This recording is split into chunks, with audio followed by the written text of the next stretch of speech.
did you want to start? I guess it's from our channel.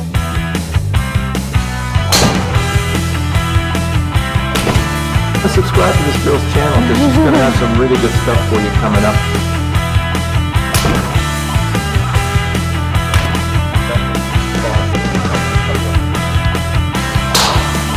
Cool.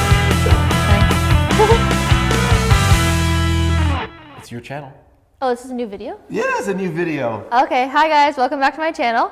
I'm here with my dad, Sean, otherwise known as Wisdom and Golf on YouTube.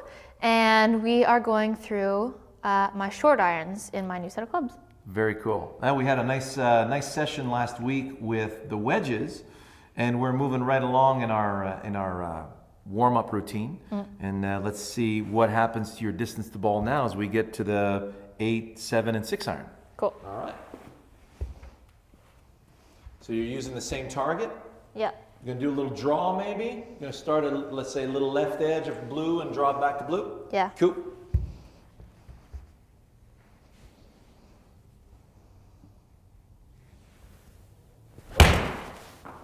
Sounds very solid.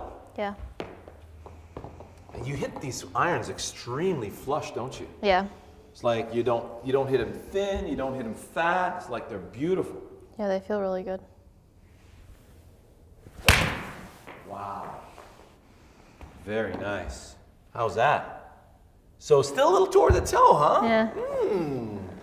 You know, that's a good sign. It means that you're swinging through to the target. Yeah.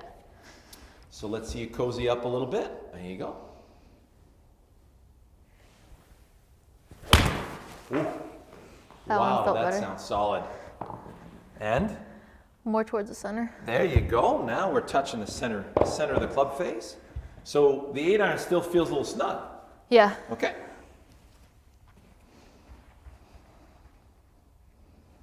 Love it. How'd that feel? A little fat, but Okay. not bad contact. Not bad. Still a little bit toward the toe. Yeah. Closer? Sure. Well, I mean, when you swing to the target, so let's see, where should you feel the peak speed again?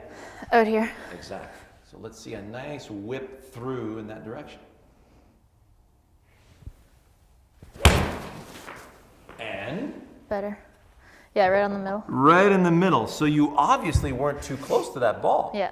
So when you see that video again, Yeah. you'll notice, hey, I look pretty good. It looks very nice. You know, you don't Yeah. look too close. Yeah. So now let's look at the 6 iron. And now you'll see, as we get to the 6 iron, because the 6 iron is an inch longer than your 8 iron. Yeah.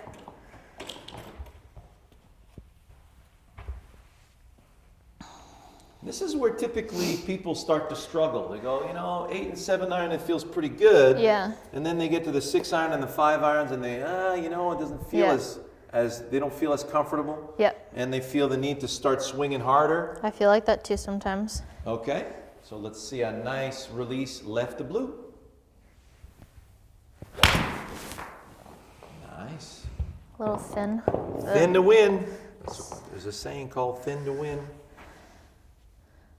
What do we? On the toe. All right. Very good. I could feel that on the toe.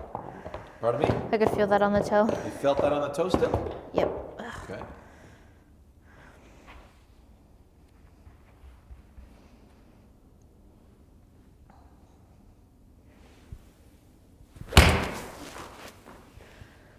More flush. Pardon me? That was better. Felt better, yeah?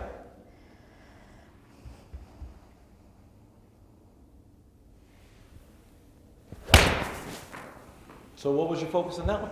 I think I lost it. You lost your focus, Sav? I blacked out. Oh, but that was in the center. It was in the center? Very nice. So what should be the focus? My target. And how do you get the ball to the target? Cutting in the grass. And cutting through the stem in that direction, right? Yeah. Good. So let's see that nice whipping cut in that direction. How about that one? Better. So when you're looking down and you're getting ready to feel that nice, that's in the center. Yeah. So when you're looking down and you're getting ready to swing through that dandelion stem, and are you getting ready to experience that nice speed over here? Trying. Can your mind see the blur of the club going through the stem? Mm-hmm. And can you feel the peak speed pulling on your shoulder sockets out here? Yeah. So it's kind of, you're doing like a little preview in your mind, Yeah. right? A preview of your film. Yeah. So a nice preview of that shot. Feel that nice full delivery left to blue. Oh yeah. That was through, wasn't it? Yeah. And that really sounded solid. Let's see. There we go. Okay, so again, started here. Now we're right dead center. So hey, you want to try 4-iron? Yeah. Oh, 4-iron. So this is where it gets really scary for a lot of people. That's why so many are choosing hybrids. And if you maintain the same level, so if you're able to generate a nice whip through the ball, and basically there's 30 yards difference between at the ball and through the ball. Yeah. And since we've gotten you trained at an early age on how to get through the ball, that's why you hit the ball a very long way. Yeah. So we're looking for that same through whip through that dandelion stem. Good. Should my stance be more forward? You mean your ball position? My ball position, yeah. Well, it depends. So you want to fade or you want to draw? Probably a draw. So we'll get into a little bit more of the details of what fade and draw really is. There's a wonderful series that you could do a playlist. We'll refer you to the playlist that we did a while back on your shots. Yeah. So you've played soccer before, Savannah? Yeah, just a little bit. Just a little bit? Okay. So if you were kicking with your left foot and you wanted to make the ball curve to the right, how would you do that? Hit it on the inside of my foot out towards the left Right. side. So you notice the momentum of your kick's going way left. Yep. And the angle of your foot at which, when you strike it, you're striking with the inside of the foot. The angle of the foot's going over there. Yep. And that's what creates that clockwise spin that brings it back. Yep. So if you wanted to kick it and make it curve the other way, you could use the inside of your right foot. Yep. But you Or could the also outside use of the the outside of your left foot. Perfect. So consider that the club face is the inside of your left foot. Okay. And you want the momentum to go out to the left. So if the center of your arc is the center of your sternal notch, and there's your arc, shouldn't you play the ball a little bit back in your stance? So that your approach to the ball is going to be more out to the left. So let's see, slightly back of center. A little more. There you go, good. So now from there, doesn't it feel like, let's say we're aimed here right now, and we're going to start it it feels like you're going to graze the right edge of that dot? Yep. Perfect. So show me the first 2 feet of the backswing that would fit that. So can you see the arc and its approach coming through the dandelion stem? Yeah. So it feels like you're cutting through the dandelion stem a little bit to the left of where you're aimed. Yeah. Perfect. So if the club face in your hands right now, if you were to close the face too much, doesn't that feel like it's going to hook too much? Yep. And if you didn't close the face enough, would that be able to draw? Nope. So how do you hold the club in your hand? So you know what a draw feel is like, right? Yeah. So now, let's see a nice whip through the dandelion stem in that direction. Let's see what happens. Awesome. So that was like a half groove thin. Yep. But that would have been a great shot. Yep. How was the strike there? Yeah, low and a little bit low and a little bit on the outer edge. Good, let's try it again.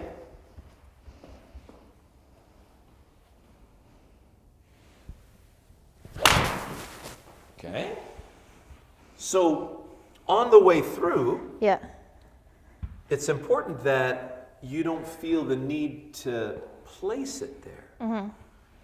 You remember tennis, right? Hold the club upside down like you're holding a sword with your right hand. Perfect.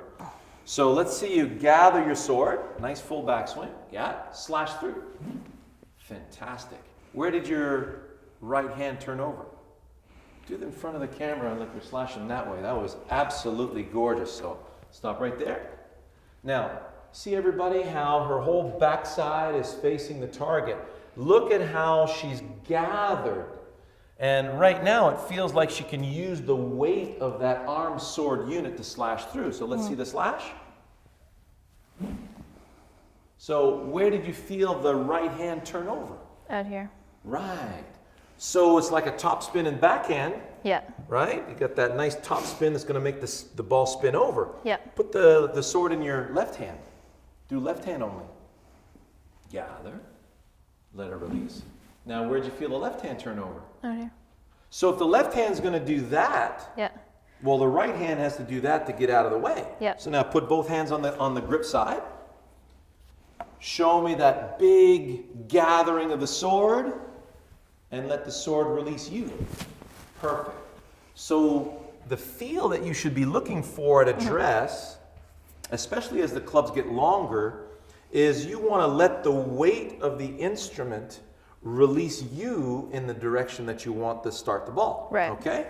So let's do a practice swing above the ball. I'm going to show you how we put 2 and 2 together here.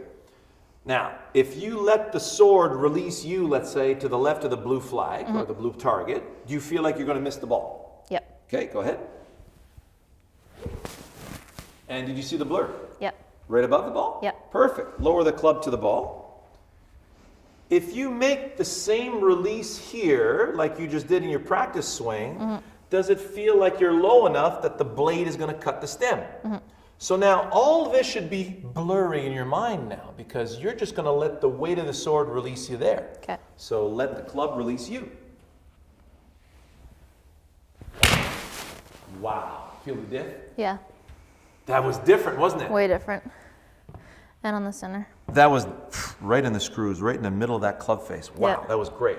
So you heard the sound of that, and did you see how the ball came out a lot hotter than the previous one?